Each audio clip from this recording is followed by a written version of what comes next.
Hello, everyone. I'm Karissa with Shining Light on Minnesota. We have a super exciting guest here today, Ashly Hughes from GoSavvySocial. Welcome, Ashly. Thank you for having me. I really appreciate it. You bet. So let's kind of dig into a little bit, tell our guests about what you do and why you do it.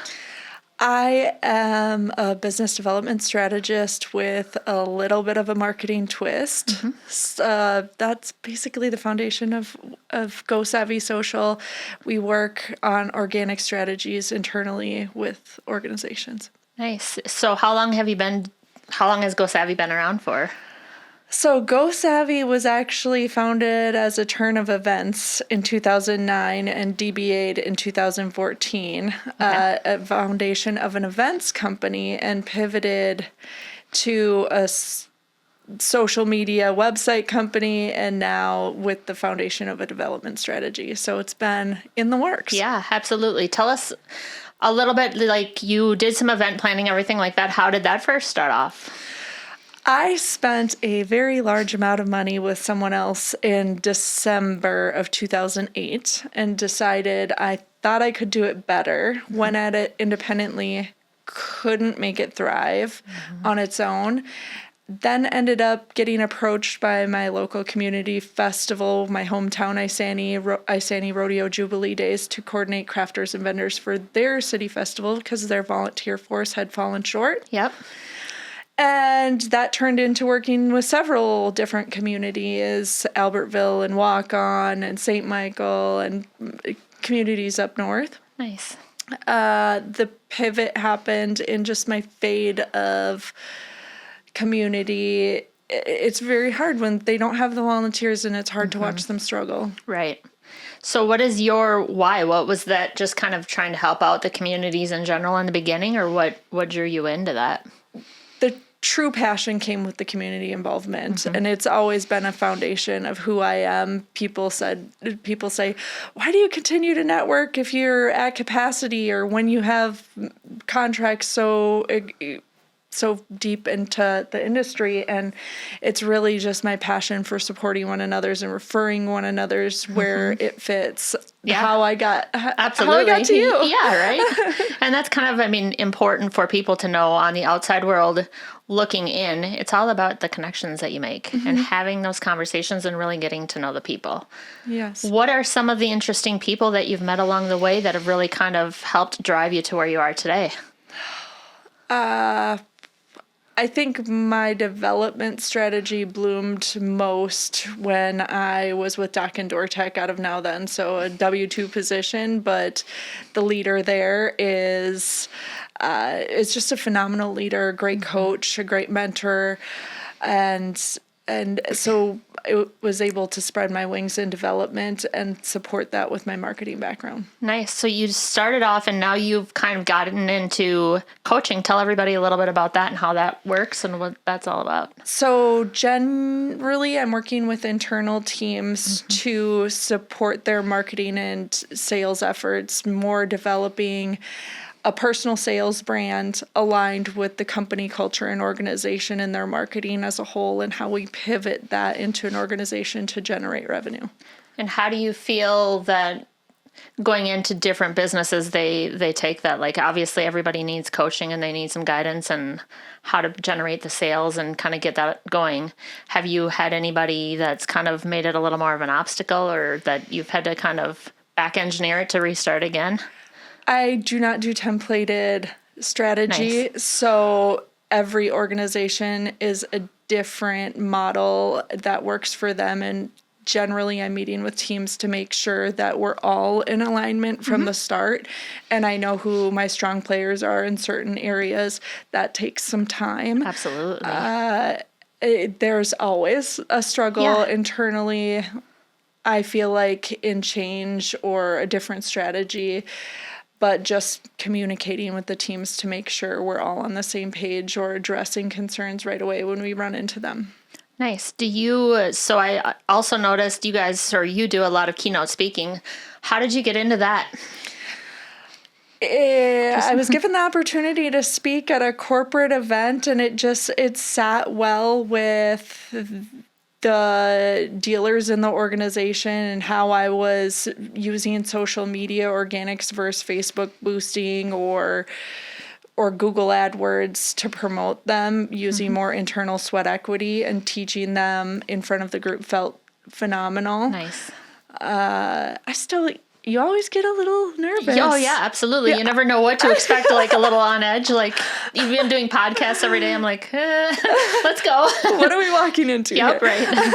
Got to do the background work just to kind of find out the little ins and outs and things like that too. So I noticed you stalking, and he said so. Yeah, right. Well, you have to. I have to know what to ask, so that way when we come into it, I'm just like, okay, tell me about you. That's part of what I coach. Is a little bit of research is okay. Yep.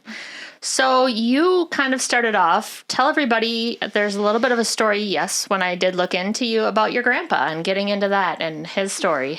Yeah, he's just was always the community person that stood out. People always knew him. He told jokes. He just represented himself in a way that drew people towards him. And I'm so passionate about just creating those same relationships. When I walk into a room, I'm a little bit more quirky. Yeah.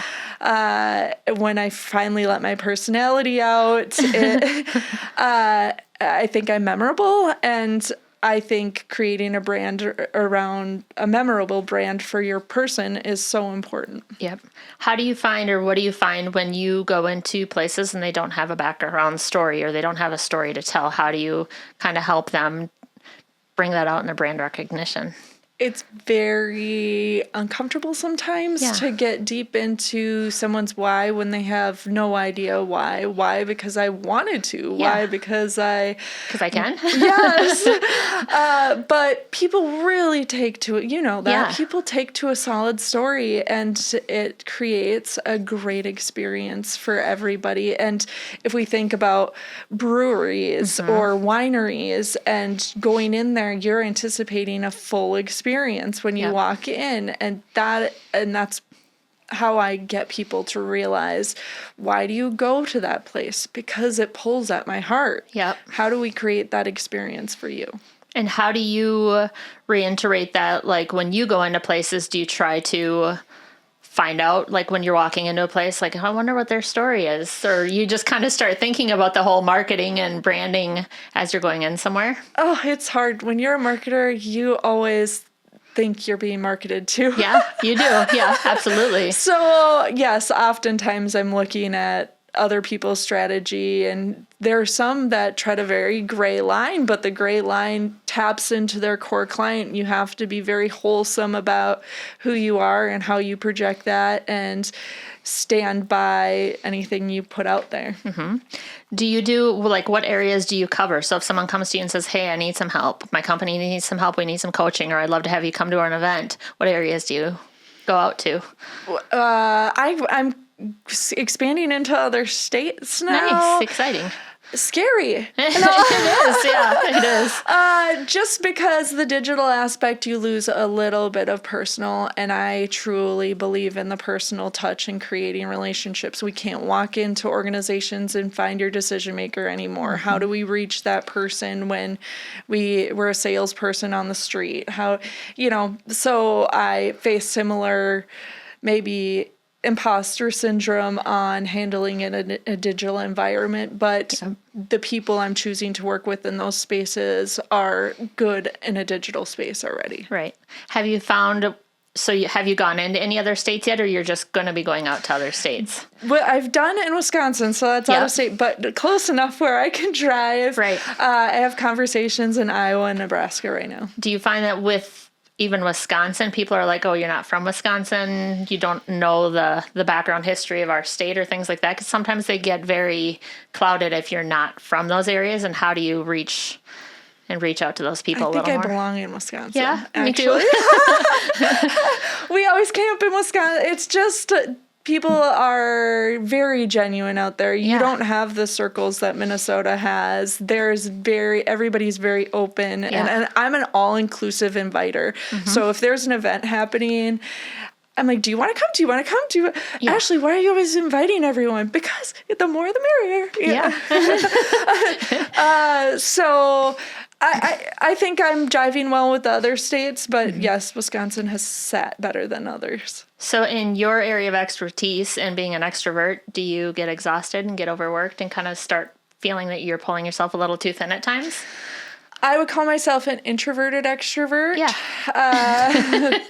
Because I do realize when I need to pull back. And Yep. there are some days where I have a full day of networking and I know I'm not fully on par. Right. So using drive times to prepare myself mentally and be ready for the evening and decompress from there. So I thrive in chaos, mass chaos. I have 4 children. You probably knew that. And when my life is silent, I don't sit well. Right. What ages are your children? 9, 7, 6, and 4. Nice. So very busy. How do you balance home life, work life?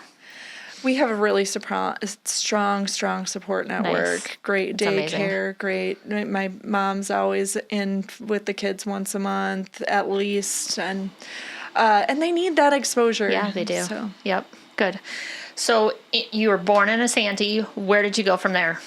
Tell us a little bit about your schooling, things like that. Oh my gosh, I went to St. Cloud State for law enforcement. Nice. Outstanding. Thank goodness. Yeah. I didn't end up there. I had a very strong marketing mentor out of Eden Prairie in 2014, and that's when my company started to pivot. And I believe, and people are gonna not like me for this, but I believe true marketers are everlasting learners. Absolutely. And you can't go to school for marketing and assume that that's going to stick without learning more and more and more every day. Google is changing every day. Social medias are changing every day.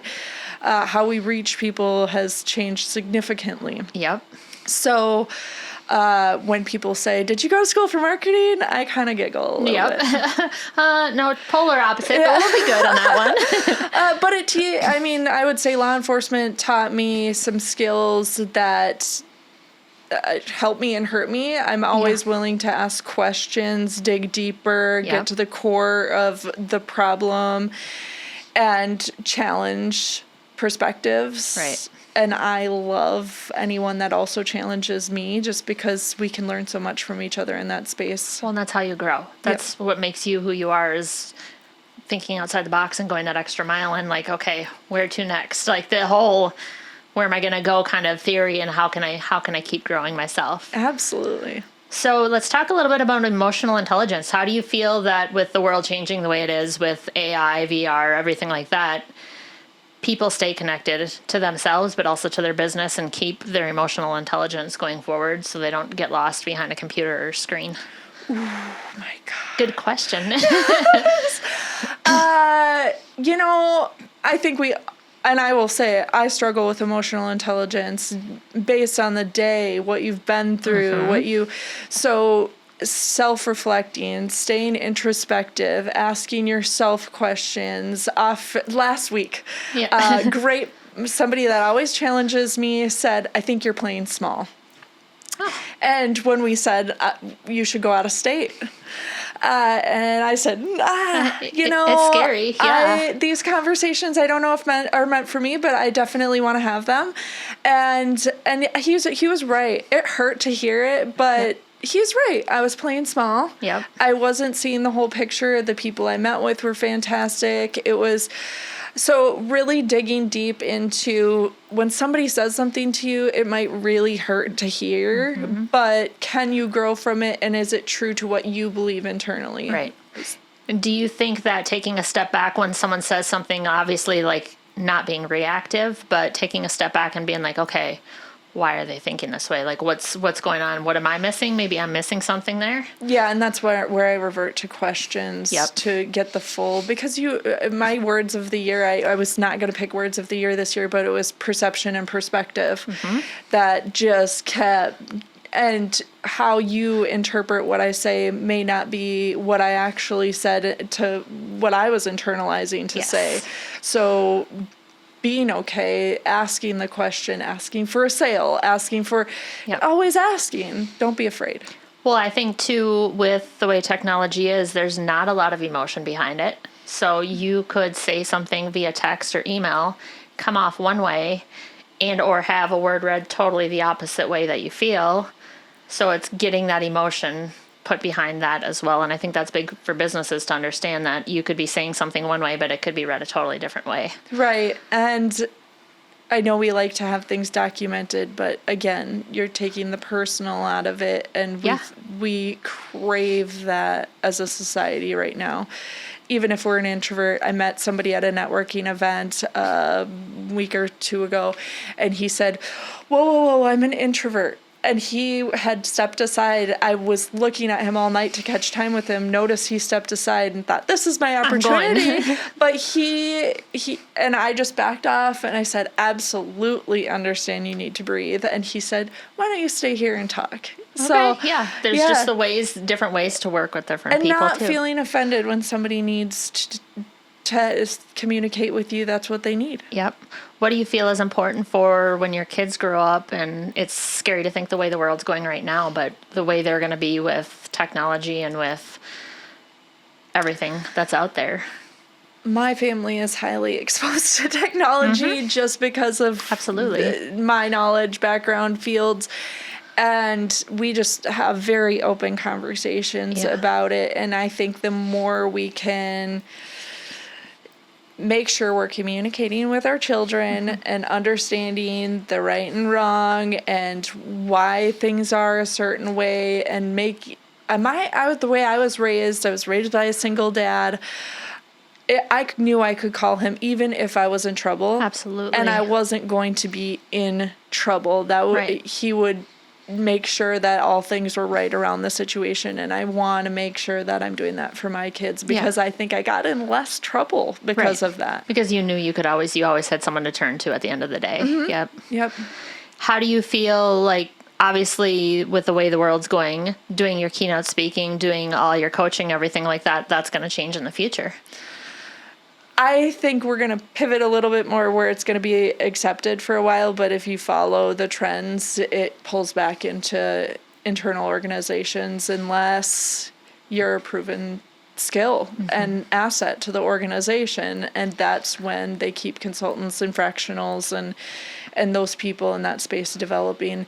But I also see a pivot to a culture first society and leaders that need to pour into the development of people versus leaders that are micromanaging. And you have to give everybody a chance. Everybody kind of learns a different way too. And I think that that's important to really see and recognize what lane you need to be in. It might not be where you start off, but let's branch over there and let's see how that works for you. Let's give them those options for sure. And that helps to genuinely know your people on a personal and professional level. Yep. How many people do you have working with you? So if someone says, hey, I need some help, or we have an event I would love to have you speak at, or a team that you work with? I'm generally using outside contractors and relationships. That's so when oftentimes marketers don't want to network with marketers. Right. But in that grow space, from that though. That's huge to know. I agree. Yes. And sometimes I'm too busy for that and you're the best person for that, or I'm not the greatest at that and I don't want to supply them a product that they're not going to be happy with. Yep. If I have extra time, energy, and effort, maybe I'll put into it. But I really want to refer the best person for the job. Somebody recently contacted me from PR, and I had met somebody in the Anoka chamber that I truly believed in after our one-to-one, and he was the best person for the job. Can I do it? Yeah, but do I need it? No, not if quite it's my not lane right now. Right. Yeah. Yep. Do you think that with all the events that you do you like being vendored, or do you like hosting the events still at all anymore, or do you kind of shy away from more of the hosting of the events? I prefer that I just walk in. Yep. Right? Makes it easier, yeah. Yes. Yep. I think a lot of people don't understand when you do host events, everything that goes into it. Mm-hmm. The planning and just making sure everything's lined up and you're not done until a week later. And everything's then aligned to the company expectation. Absolutely. If it's planned on that side. What do you think that with your coaching, everything like that, are there certain areas that you like to speak at or that you like to coach in more than others? Is it more of a construction world? Is it more of any kind of a business world or anything like that? I thrive in service-based industry space that is a saturated market. Mm-hmm. So their acquisition cost is large in an AdWords or in a Facebook boost. Their investment is too large for them to withstand as a company. Yep. So how do we internalize that sweat equity and produce a better result? Nice. What do you feel about the way the algorithms are going on social media? Do you think that obviously they're changing every day, but what's the learning process on how to make it work for this company versus another one? I think it changes for each organization, and I'm also a marketer that believes in utilizing your content to its optimal capacity. So I do use images and video across platforms for organizations because chances are the person you're hitting on LinkedIn is not necessarily the same person you're hitting on Facebook or Instagram, and should you be in all of those spaces? Mm-hmm. And those supporters are going to embrace that. Maybe they missed it on Facebook, but they caught it when they scrolled LinkedIn. Yep, absolutely. So obviously you're talking about going out into the future, like in other states. What else do you see is coming up for you, or what would you like to try that's different? I am launching some templated work. Nice. So I do want to help the smaller entrepreneur, but I'm finding that my time is limited in that space, and I want to give back. So I'm developing some lower cost strategy books for those that want to do it themselves. Nice. Do you, with giving back, what are some of the favorite things you've done to give back or to touch some of those communities in general? I actually get no business from my local community, right. But I do love to volunteering at the school. My local chamber, I belong there, attend their events, support other community businesses. Total 9 chambers that I belong to. Nice. And volunteering and so forth. So. Which is good for the kids to see. Do you have them get out and volunteer with you too whenever you can? Yes. My favorite is the Zimmerman Wild West Days. We go and experience the event, and then on Sundays they invite the community to come help clean up from the event. Nice. And I think it's great for them to realize that we had fun here, but there's also a community component that needs to come into play in the cleanup and support, and this is not a paid community event. People aren't making money off of this. Right. It's just the benefit, yes. And there's a large cost to it. Yeah. Tell everybody, I did see something about a large rubber duck and that whole... Yeah, they had a large rubber duck in the Princeton area, so the Princeton Area Chamber of Commerce had put that all together. It was weird to see a large rubber duck. Actually, I went to go shop at a small business on my lunch, and I pulled out with my car, and I giggled a little because there was a gatekeeper charging to park in my office parking lot, and I never in my life thought I would see somebody charging for parking in Princeton, Minnesota. Yeah. But I ended up turning around and parking back in my office space and walking because it drew that much. Nice. What all did you guys do, or what was all done around it? Did they have like festivities and different things too with it? They had, so we made a duck. You decorated your duck, and I can't remember who in the community won that, but I went in thinking I had a pretty strong duck, and there were ducks way, way, way better than mine. Fun. But that was fun to do with the kids too. Yeah, yep. And it's good to let the community see that in different communities too. Hey, I'm here and I'm bringing it, and let's do something fun. Yes. What do you think that, other than your public speaking, do you think you'll be doing public speaking in other states too, or is it kind of more of a coaching thing, or what are you doing in the other states? I kind of just want to ebb and flow and see what happens. Yeah. And that's been, again, in networking, I've kind of been pulled in the right directions, and I trusting the journey. Yeah, because you never know what tomorrow brings. Nonetheless, later today, right? Right. How can people find you if they're trying to get in touch with you or want to hire you for an event or public speaking, anything like that? Where can they find you at? GoSavvySocial.com. Easy. There's lots of information there. Like I said, new templates for DIYers coming in the next month or so. And and they say that cleaners don't clean their house. And, so I'm not the best at my own social media because I have my clients' social media. I go and do that all day long, all day, every day. Yeah. And I think I'm decent at it, but I would say I'm not, steadily focusing on growing that either. So you can follow my socials at GoSavvySocial, and I would greatly appreciate that because I don't pump it. How do they schedule an appointment with you? Just go to the contact page. My calendar is available. Easy. Yeah. Perfect. Well, we appreciate having you on today. We look forward to having you on again in the future to see kind of where you're branching out and everything that you have available. Thank you so much for having me. Yeah, Love it was this. fun. Thank you so much. Yeah. All right.